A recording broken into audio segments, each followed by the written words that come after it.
Hello everybody! Welcome back to our YouTube channel. Samahan niyo ulit kami today. Bibisitahin ulit namin ang isa sa pinakamagandang city dito sa China, ang Hangzhou. Let's go! Ito na yung van, nag-aantay na.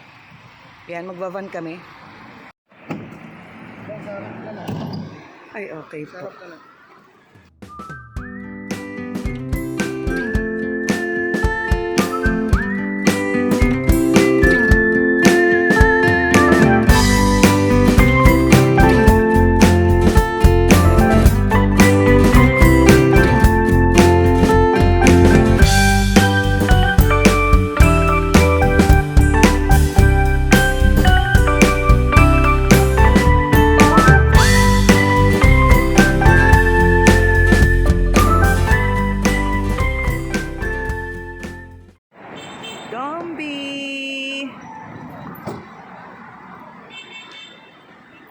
Okay, we're here, Hangzhou.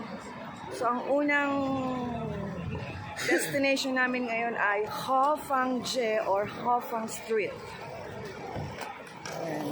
So, ito ang papakita namin sa inyo ang Hofangje during daytime.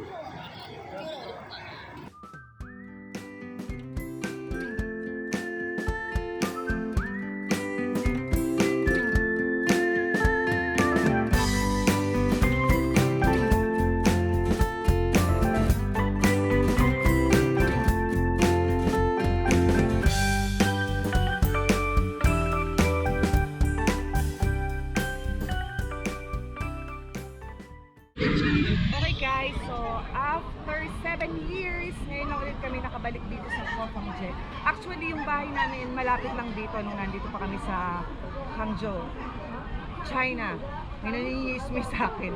Nag-wonder sila kung ano yung ginagawa ko. So, first time ulit namin nakabalik dito sa Hofangje. Yun nga sabi ko, after 7 years. So, sa tingin ko naman wala pa rin pinagbago yung lugar, ganun pa rin. Marami pa rin mga tao. Tapos yung mga pwesto ng mga paninda, ganun pa rin. Walang nagbago. Ewan ko lang sa banda doon. So, lakad tayo. Halika.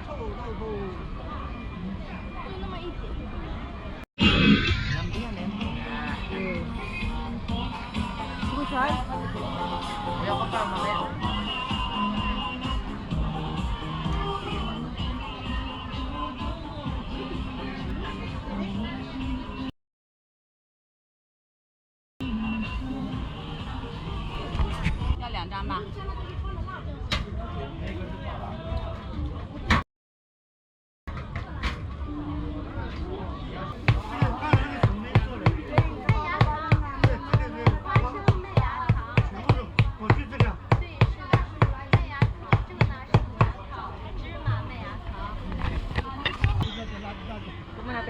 Para siyang ano? Parang tumanis. Chika daw, Solsen. Chika? Apa yan? Ipaw.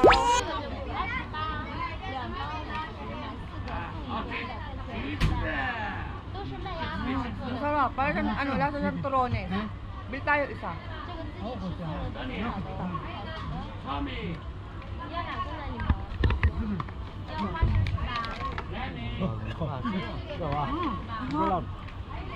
Sarap. Grabe, panay kain siya. Yun siya, oh.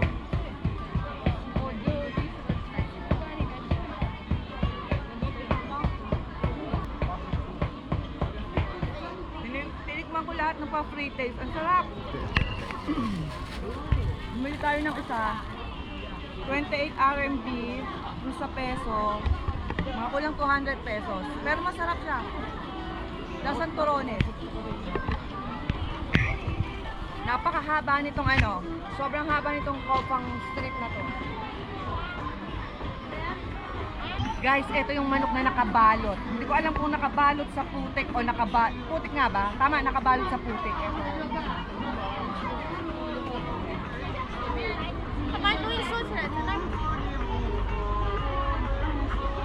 Ito siya, yung manok. Yan yung laman niya, manok.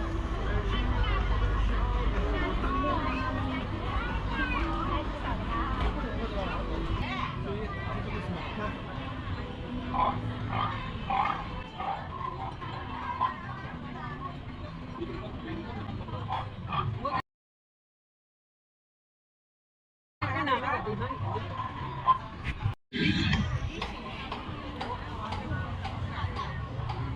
RMB lang kada balot. Kahit dito 10 RMB isang box. Ayan, 10 RMB. Everything is 10 RMB, mga sweets. Ayan.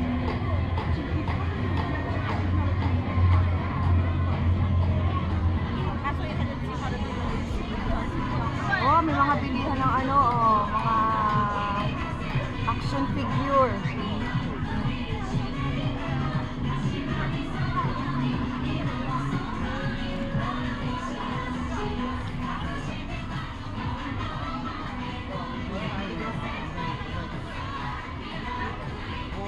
Mga nagko-collect dyan. You can visit this shop kung nasa Hangzhou kayo. Ayan, ang daming choices.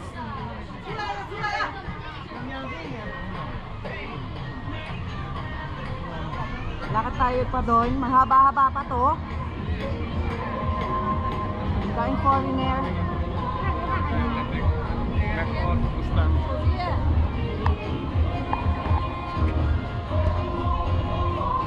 Nasa Hangzhou kayo at hindi niyo pa ito napupuntahan o nasa malapit kayong city dito sa Hangzhou. Pag napasyal kayo dito, may mga restaurant dyan sa labas. Pero kung wala kayong budget para kumain sa mga restaurant, napakaraming mga pwedeng kainin dito na mura lang. Katulad dito nasa tabi namin. May mga siomai, may mga barbecue, patatas. Ayan, pakita sa inyo ni Dudoy.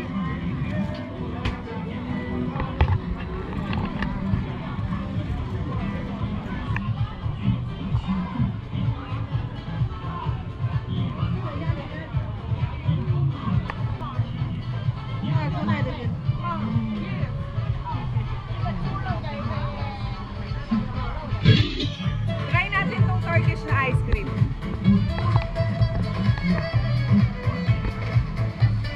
Alam ko gagawin mo, wag mo maglaruan.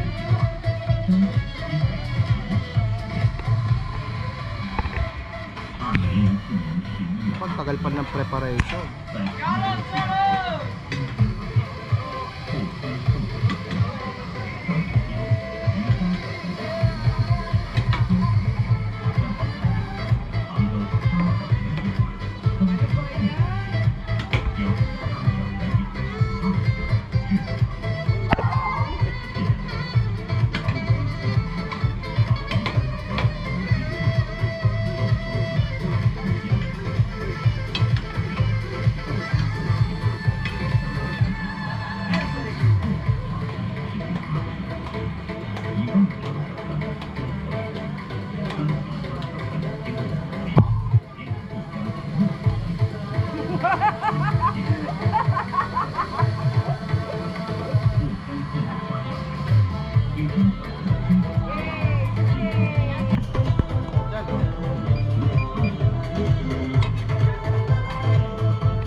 Thank you.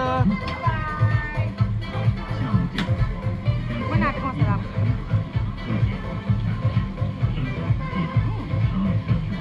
Kasawa. Okay, lakad pa tayo doon. Mahaba pa to. Kainin mo to.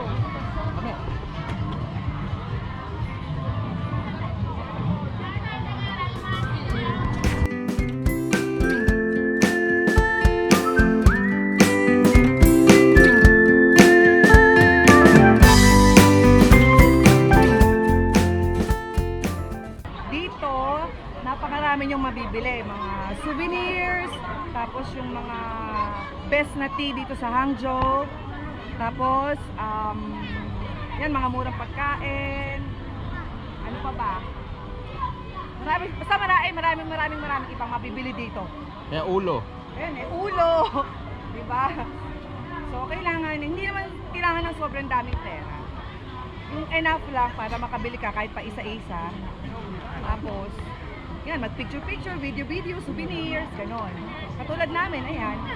Ito, ice cream lang. Tsaka turones.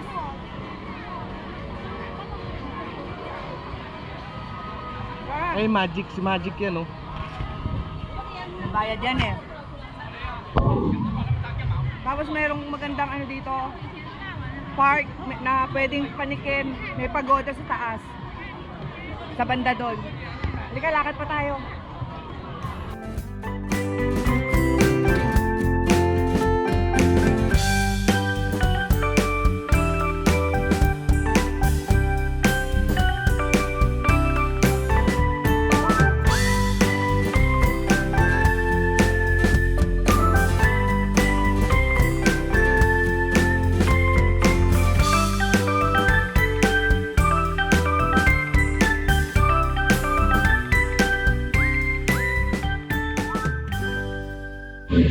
Ayun, so isa pa na pwedeng puntahan dito sa Hopangje ay itong museum.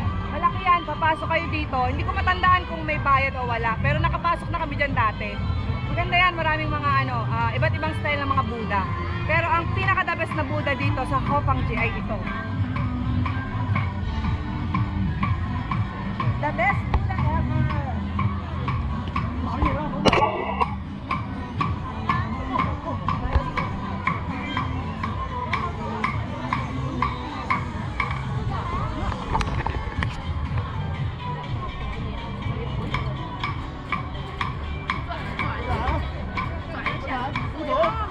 Susubukan kong hanapin yung unang picture ko dyan sa Buddha.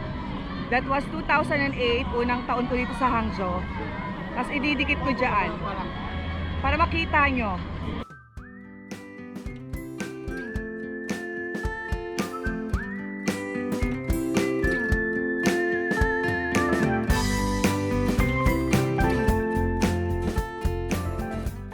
So ayan guys, papunta na tayo dito sa isa pang part ng Hopangje. Mahaba din to, doon tayo galing, doon. Yan doon. So nandito naman tayo sa kabilang part. Dati, itong lugar na to, marami ring tindahan to. So tinanggal na ngayon. Maraming mga ano dito sidewalk vendor ba tawag doon. So yung mga nagtitinda sa gilid-gilid, yun na yun. Palipad sana ng drone si Dudoy. Napagbawalan kami. Nasita kami ng mga guard, bawal daw ang drone. Sayang, gusto namin sana ipakita sa inyo ang ganda ng Hopangje by top view. Sobrang laki na talaga ng pinagbago. Dati ito talagang daanan ng mga tao na gustong pumunta dito sa park. Ngayon, meron na siyang ang tawag dito? Subway. Subway. Exit o daanan para makasakay ka ng subway. Dati wala yan, as in wala.